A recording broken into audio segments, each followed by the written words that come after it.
सरकार के जो कर्मचारी हैं, उन्होंने जो वर्दी का जो रोप था, जो वर्दी जो जनता के काम में आना चाहिए थी, लोगों की मदद कर सकती थी, वो लोगों के अंदर एक डर का माहौल। शुक्रिया आसिम खान साहब, बहुत बड़ा सवाल है। कोटा से हमारे साथ जुड़ चुके हैं एक और कॉलर फोन लाइन पर है। जी बताइए अशोक जी, क्या लगता है आपको जयपुर में जिस तरह से कानून व्यवस्था का हाल है, क्या आप कोटा में खुद को सुरक्षित महसूस करते हैं? सर मैं आपको बताना चाहूंगा। जी हेलो। जी जी बताइए अशोक जी। जयपुर में क्या, कोटा में क्या, इंडोन में देखो आप अभी मतलब महिलाओं के साथ जिस तरह से ये मतलब बलात्कार का जो मामला है जी, इसमें भी पुलिस नाकामी है हर जगह से। सवाल खड़ा होता है क्यों, क्या क्या कारण लगता है आपको, आम नागरिक के नाते क्या सोचते हैं, क्यों बेअसर हो रही है खाकी? खाकी इसलिए बेअसर हो रही है, हर डिपार्टमेंट में खाकी में क्या है, आजकल नीचे से टेबल से माल लिया जा रहा है। जी जी शुक्रिया। भीलवाड़ा से हमारे साथ गोपाल जी जुड़ चुके हैं। गोपाल जी, आपको क्या लगता है इस सवाल को लेकर कि खाकी का असर अब कहीं ना कहीं कम होता नजर आता है? ऐसा है सर जी कि राजस्थान में इतनी तो पुलिस लगाई नहीं जा सकती कि हर गली हर मोहल्ले में, कुछ तो पब्लिक भी सहायता करनी चाहिए ना जी। पब्लिक अगर जागरूक होगी तो मेरे ख्याल से शायद काफी हद तक अपराध रोके जा सकते हैं। कहीं ना कहीं जागरूकता का सवाल है। शुक्रिया आपका। कॉलर्स की लगातार राय हमें मिल रही है। जयपुर में बढ़ते अपराध क्या बेअसर हो रही है खाकी? आप भी कॉल कर सकते हैं, आप भी बता सकते हैं अपनी राय। केशव जी हमारे साथ हैं जयपुर से फोन लाइन पर। केशव जी, क्या लगता है आपको, खाकी बेअसर है? जी, सबसे पहली बात तो मैं ये कहना चाहता हूँ, जो आज के अफसर एसपी वगैरह आईजी लगा रखे हैं, इन्होंने इच्छा शक्ति की बहुत कमी है सर जी। कार्य करना ही नहीं चाहते हैं सर। और जिस तरह से भ्रष्ट, कई बेगुनाह तो पकड़े जाते हैं सर जी। कई ऐसे अपराधी होते हैं, हम लोग तो आए दिन देखते हैं सर, जो बेचारे बेगुनाह है, जिनका कोई लेना देना नहीं है मुकदमों को, उनको बेगुनाहों तो को ला के डाल देते हैं सर ये जी। और जो हकीकत में जो अभियुक्त होते हैं उन तक पुलिस पहुंच ही नहीं पाती है सर।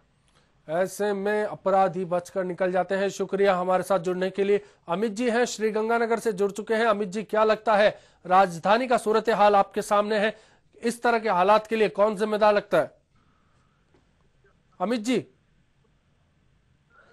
तो आपकी राय का हमें इंतजार है। राजधानी वासियों की आखिर नींद क्यों उड़ गई, बड़ा सवाल है। लगातार 2 दिन में जिस तरह से वारदातें हुई, बदमाशों का दुस्साहस जिस तरह से सामने आया, उससे बड़े सवाल खड़े हुए।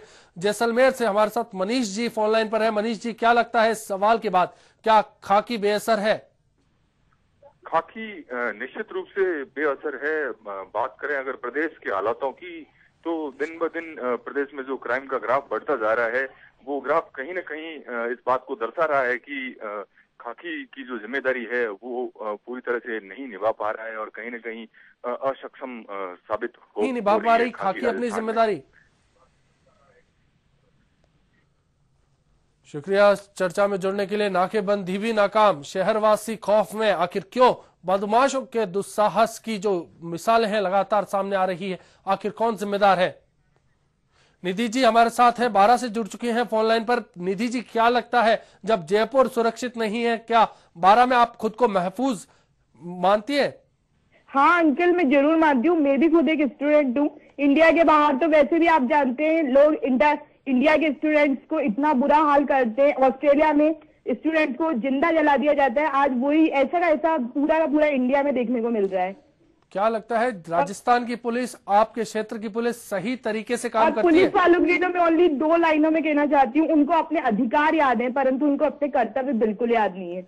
जी शुक्रिया। इस चर्चा में आपका जुड़ने के लिए। बड़ा सवाल था, एक मासूम ने सवाल रखा कि आखिर अधिकारों की बात पुलिस करती है, लेकिन जहां तक बात आती है दायित्वों की, तो कहीं ना कहीं सवाल खड़े हो जाते हैं। बीना जी हमारे साथ हैं जयपुर से फोन लाइन पर। बीना जी, क्या लगता है आप, बीना जी क्या लगता है आपको? ये जयपुर अब अच्छा नहीं लगता, जयपुर अब अच्छा नहीं लगता है। यहाँ पर बहुत बदमाशी वगैरह हुई है। क्या किसको जिम्मेदार मानती है इस बदमाशी, बढ़ती बदमाशी के लिए आप? ये जो बाहर के लोग आ गए हैं यहाँ पर, वो लोग ज्यादा करते हैं, बाहर के लोग। जी, तो क्या पुलिस उनको रोकने में नाकाम है? तो पुलिस तो रोक रही है लेकिन वो कामयाब नहीं हो पा रही है पुलिस जी।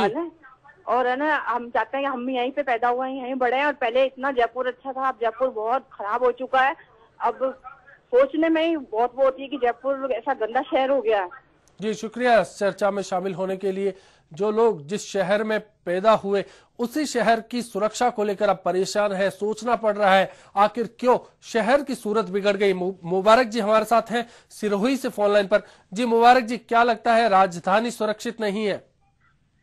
देखिए, एक बात बिल्कुल साफ है, ब्रिटिश काल में हमने देखा था कि एक कांस्टेबल 16 गांवों को कंट्रोल करता था, और आज 16 गांवों के कांस्टेबल मिल भी जाएं तो एक गांव कंट्रोल नहीं होता।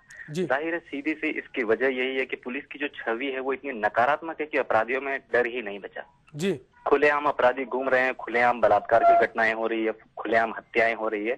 सबसे पहली जरूरत है भ्रष्टाचार खत्म किया जाए और पुलिस की छवि जितनी ज्यादा हो सके सुधारी जाए, ताकि जो युवा पीढ़ी है वो पुलिस पर भरोसा कर सके। मुबारक जी, क्या कारण लगता है आपको कि पुलिस की जो छवि है वो नकारात्मक ज्यादा है और कई बार पॉजिटिव रेस्पॉन्स भी आता है, वारदातें बड़ी से बड़ी हल भी हो जाती है बावजूद इसके, लेकिन जब वारदातें लगातार एक के बाद एक होती है, बदमाशों का दुस्साहस बढ़ता है, तो क्यों पुलिस की छवि पर सवाल उठते हैं?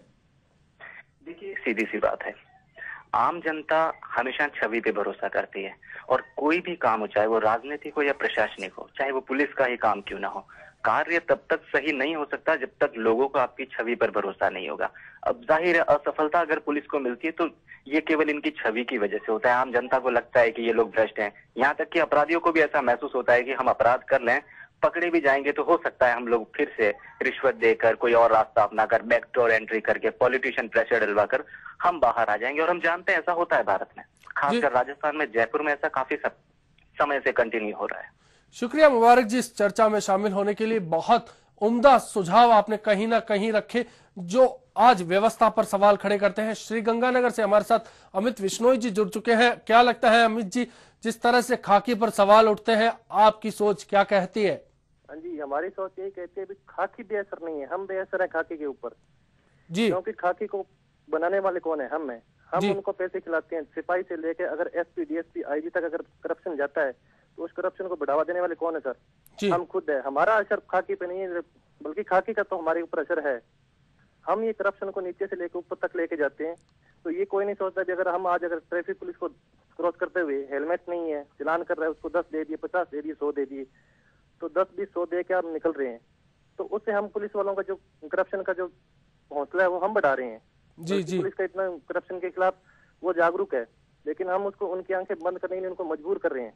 कहीं ना कहीं बात जागरूकता की भी आती है। शुक्रिया। खुद जागरूक होंगे तो कहीं ना कहीं अपराधों पर काबू पाया जा सकता है। ओम प्रकाश जी हैं, पाली से जुड़ चुके हैं। ओम प्रकाश जी, क्या लगता है सवाल बड़ा है?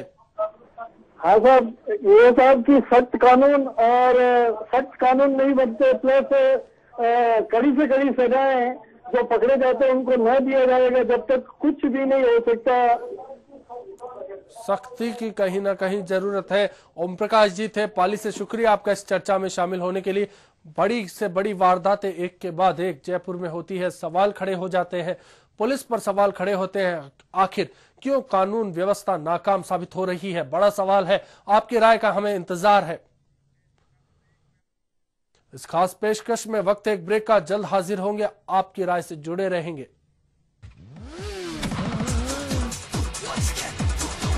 Let's get